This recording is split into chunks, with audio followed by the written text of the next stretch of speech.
King Thrushbeard.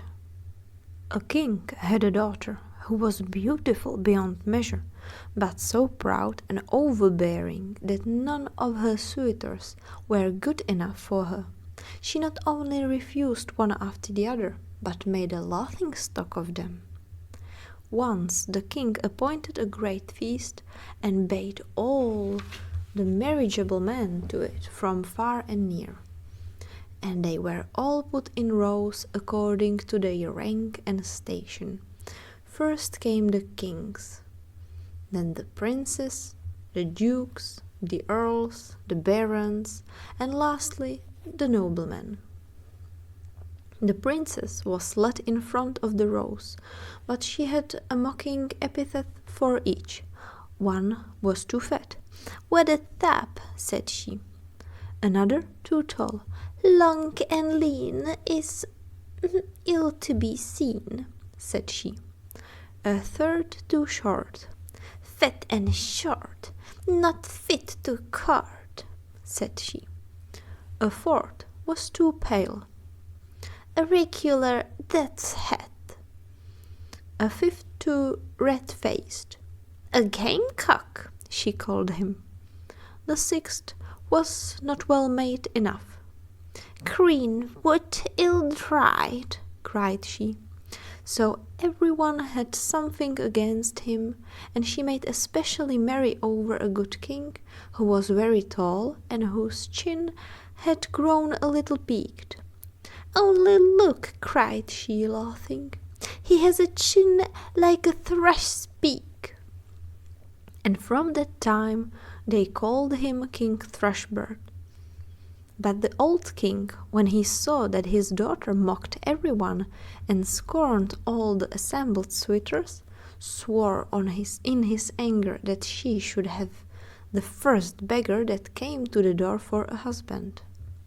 A few days afterwards came a travelling ballad singer and sang under the window in hopes of a small alms. When the king heard of it, he said that he must come in. And so the ballad singer entered in his dirty, tattered garments and sang before the king and his daughter. When he had done, he asked for a small reward. But the king said, "Your song has so well pleased me that I will give you my daughter to wife." The princess was horrified, but the king said, "I took an oath to give you to the first beggar that came, and so it must be done." There was no remedy. The priest was fetched, and she had to be married to the ballad singer out of hand. When all was done, the king said, "Now, as you are a beggar wife, you can stay no longer in my castle, so up with you and your husband." The beggar man led her away, and she was obliged to go forth with him on foot. On the way they came to a great wood, and she asked, "Oh, whose is this forest so thick and so fine?" He answered, "It is King Thrushbeard's, and might have been thine." And she cried, "Oh, I was a silly young thing. I am afeard. Would I had taken that good King Thrushbeard." Then they passed through a meadow, and she asked, "Oh, whose is this meadow, so green and so fine?" He answered, "It is King Thrushbeard's, and might have been thine." And she cried, "I was a silly young thing, I am afeard. Would I had taken that good King Thrushbeard." Then they passed through a great town, and she asked, Whose is this city so great and so fine?" He answered, "Oh, it is King Thrushbeard's, and might have been thine." And she cried, "I was a silly young thing, I am afeard. Would I had taken that good King Thrushbeard." Then said the beggar man, "It does not please me to hear you always wishing for another husband. Am I not good enough for you?" At last they came to a very small house, and she said, "Oh, dear me, what poor little house do I see, and whose, I would know, may the wretched hole be?" The man answered, That is my house and yours, where we must live together." She had to stoop before she could go in at the door. "Where are the servants?" asked the king's daughter. "What servants?" answered the beggarman. "What you want to have done, you must do yourself. Make a fire quickly, and put on water, and cook me some food. I'm very tired." But the king's daughter understood nothing about fire-making and cooking, and the beggarman had to lend a hand himself in order to manage it at all. And when they had eaten their poor fare, they went to bed. But the man called up his wife very early in the morning in order to clean the house. For a few days they lived in this indifferent manner, until they came to the end of their store. "Wife," said the man, "this will not do. Stopping here and earning nothing, you must make baskets."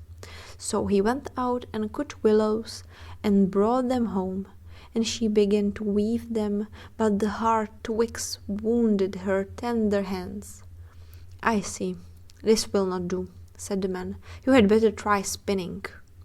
So she sat her down and tried to spin, but the harsh thread cut her soft fingers so that the blood flowed. "Look now," said the man, "you are no good at any sort of work. I made a bad bargain when I took you. I must see what I can do to make a trade of pots and earthen vessels. You can sit in the market and offer them for sale." "Oh dear," thought she, "suppose while I am selling in the market, people belonging to my father's kingdom should see me, how they would mock at me." But there was no help for it. She had to submit or else die of hunger. The first day all went well. The people bought her wares eagerly because she was so beautiful, and gave her whatever she asked, and some of them gave her the money and left the pots behind. And they lived on these earnings as long as they lasted, and then the man bought a number of new pots. So she seated herself in a corner of the market and stood the wares before her for sale. All at once a drunken horse soldier came plunging by and rode straight into the midst of her pots, breaking them into 1,000 pieces. She could do nothing for weeping. "Oh dear, what will become of me?" cried she. "What will my husband say?" And she hastened home and told him her misfortune. "Whoever heard of such a thing as sitting in the corner of a market with earthenware pots?" said the man. "Now leave off crying. I see you are not fit for any regular work.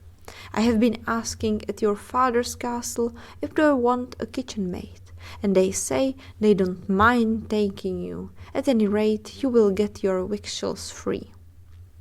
And the king's daughter became a kitchen maid, to be at the cook's beck and call, and to do the hardest work.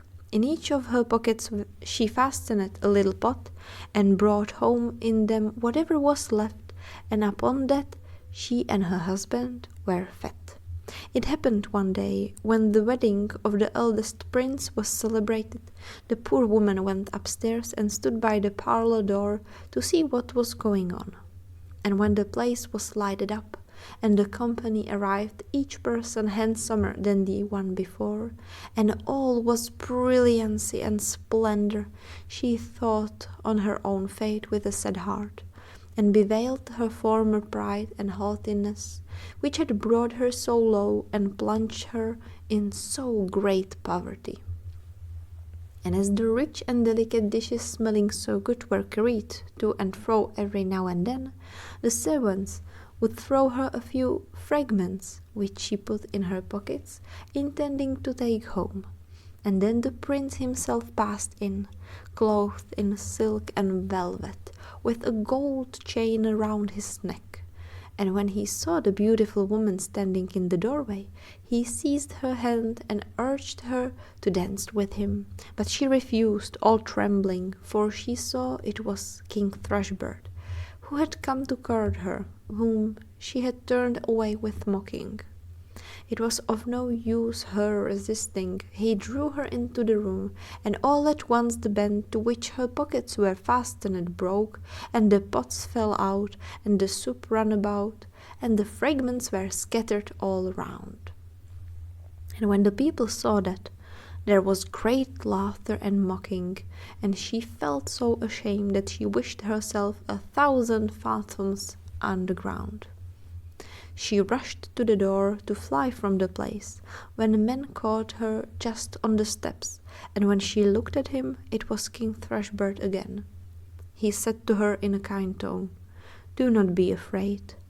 I and the beggar man with whom you lived in the wretched little hut are one. For love of you I disguised myself, and it was I who broke your pots in the guise of a horse soldier. I did all that to bring down your proud heart and to punish your haughtiness, which caused you to mock at me." Then she wept bitterly and said, "I have done great wrong, and am not worthy to be your wife." But he said, "Take courage, the evil days are gone now. Now let us keep our wedding day." Then came the ladies in waiting and put on her splendid clothing, and her father came and the whole court and wished her joy on her marriage with King Thrushbeard. And then the merrymaking began in good earnest. I cannot help wishing that you and I could have been there too.